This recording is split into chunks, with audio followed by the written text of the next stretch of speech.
India में 28 states और 8 union territories हैं और उत्तर प्रदेश भी है उसमें से एक स्टेट।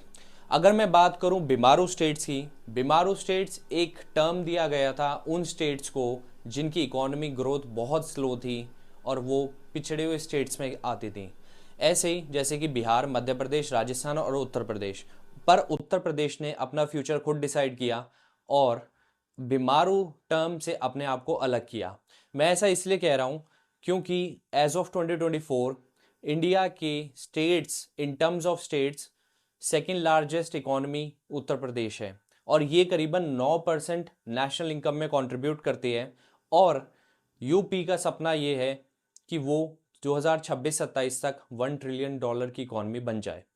अगर मैं बात करूं 2018 में जो इन्वेस्टर समिट हुई थी उसमें बहुत सारे एमओयू साइन हुए थे, यानी मेमोरेंडम ऑफ अंडरस्टैंडिंग साइन हुए थे, जिसमें से करीबन उन्हें 4 लाख करोड़ समथिंग का इन्वेस्टमेंट मिला था, जिसमें से अभी तक करीबन 2 लाख करोड़ तक का तो इन्वेस्ट कर दिया गया है और या फिर इन्वेस्टमेंट में चल रहा है। अगर मैं इन 7 सालों की बात करूं तो उसमें 2 बार ग्लोबल इन्वेस्टर समिट हो चुकी है। ये कोई छोटी बात नहीं है क्योंकि अगर मैं फाइनेंशियल कैपिटल की बात करूं मुंबई, उसके बाद हमारे पास सीधा यूपी आता है यानी उत्तर प्रदेश। योगी जी के अंडर उत्तर प्रदेश ने बहुत ग्रोथ करी है और इकोनॉमिक टर्म्स में और सोशियो इकोनॉमिक इंडिकेटर्स में भी काफ़ी ज़्यादा ग्रोथ हुई है।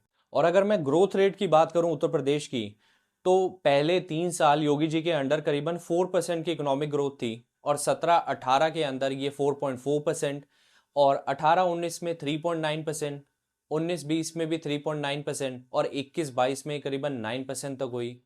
हाँ, हालांकि कोविड की वजह से जो लो ग्रोथ बेस था उसकी वजह से ये 9% थी, बट ये काफ़ी तेज़ी से ग्रो कर रही है। And even in terms of production, तो मिल्क प्रोडक्शन में UP has secured the top position. और वहीं बात करूं मैं टूरिज्म की, तो आप सभी को पता है कि अयोध्या में श्री राम जी वापस आए हैं, तो उसके चलते रिलीजियस टूरिज्म बहुत ज़्यादा प्रमोट किया गया है और UP has secured the distinction in tourist arrivals in 2022। और इस बार उम्मीद है कि 2025 का जो महाकुंभ होगा वो और भी ज़्यादा शानदार होगा।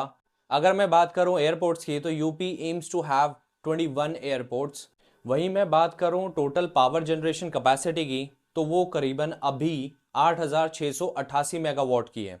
और इवन जो रिलीजियस टूरिज्म इतना ज़्यादा प्रमोट हुआ है वो ऐसे ही नहीं है। लोग कहते हैं कि टेम्पल बनाने से क्या होगा, टेम्पल बनाने से बहुत फ़ायदे हैं।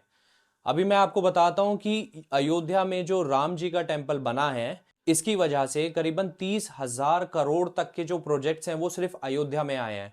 क्योंकि जनवरी की बात करूं मैं, तो उसमें जो फुटफॉल था यानी लोगों की, श्रद्धालुओं की जो भीड़ थी वो करीबन 1 करोड़ थी। तो आप ऐसा नहीं कह सकते कि टेम्पल से क्या होगा। टेम्पल एक सर्कुलर इकोनॉमी को जनरेट करता है। और अगर मैं बात करूं लेजिस्लेटिव मेजर्स की यानी लेजिस्लेशंस की, तो 2 बहुत इंपॉर्टेंट लॉ लेकर के आई थी उत्तर प्रदेश गवर्नमेंट।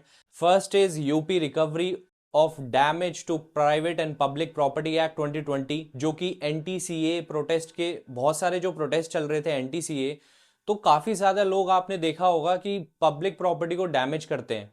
उन्हें लगता है कि ये जो देश की प्रॉपर्टी है ये उनकी प्रॉपर्टी नहीं है, इसे जितना मर्जी आप बर्बाद कर दो प्रोटेस्ट के नाम पर। तो इसलिए ये लॉ लाना बहुत ज़रूरी था। और दूसरा लॉ था Uttar Pradesh prohibition of unlawful religious conversion act. ये भी बहुत इंपॉर्टेंट था क्योंकि इंटरफेथ कपल जो होते हैं, काफ़ी केसेस में ऐसा होता है कि वो रिलीजियस कन्वर्जन के नाम पे कुछ और ही निकलता है लास्ट में, और इसमें तो जेल भी दे रखी है करीबन 10 साल तक की। तो ये 2 इंपॉर्टेंट लॉ थे जो कि यूपी गवर्नमेंट ने एक अच्छा स्टेप लिया था। बट बहुत सारे मैंने पॉजिटिव पॉइंट्स तो दिखा दिए आपको, कुछ पॉजिटिव एस्पेक्ट्स दिखा दिए, बट अभी भी यूपी को डेवलपमेंट की बहुत ज़रूरत है।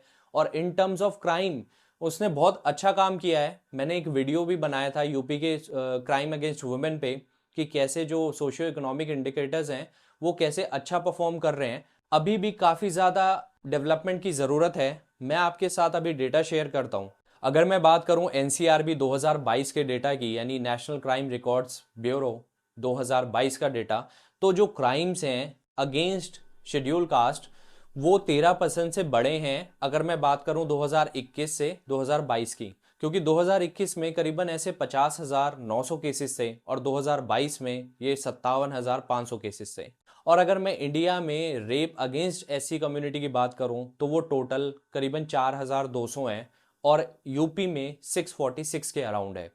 तो यहाँ पे यूपी को इम्प्रूव करने की ज़रूरत है। और इवन जो क्राइम्स अगेंस्ट एसटी कम्युनिटी है वो भी 14% तक उसमें स्पाइक देखा गया है। और वहीं बात मैं करूं अगर पॉक्सो की यानी prevention of children from sexual offences act, तो उसके अंदर करीबन करीबन यूपी में 8000 केसेस रजिस्टर हुए और उसके बाद महाराष्ट्र आता है सेकंड नंबर पे। तो यहाँ पे यूपी को डेवलपमेंट की ज़रूरत है, यहाँ पे यूपी को कुछ करना पड़ेगा क्योंकि अभी तक काफ़ी ज़्यादा लॉ में इम्प्रूवमेंट आया है, लॉ एंड ऑर्डर में, क्राइम में काफ़ी ज़्यादा इम्प्रूवमेंट है यूपी के अंडर। बट अभी ये दूरी थोड़ी लंबी है और इसमें टाइम लगेगा। बट आई होप कि हमारी सरकार इस पे जल्दी से जल्दी स्टेप्स ले। आई होप ये वीडियो आपको पसंद आया होगा और अगर आप चाहते हैं कि मैं ऐसी इंफॉर्मेशनल वीडियोस लाता रहूं तो प्लीज़ मुझे सपोर्ट करिए, इस चैनल को अपना प्यार दिखाइए, इस वीडियो को लाइक करें, कमेंट करें और सब्सक्राइब करें इस चैनल को।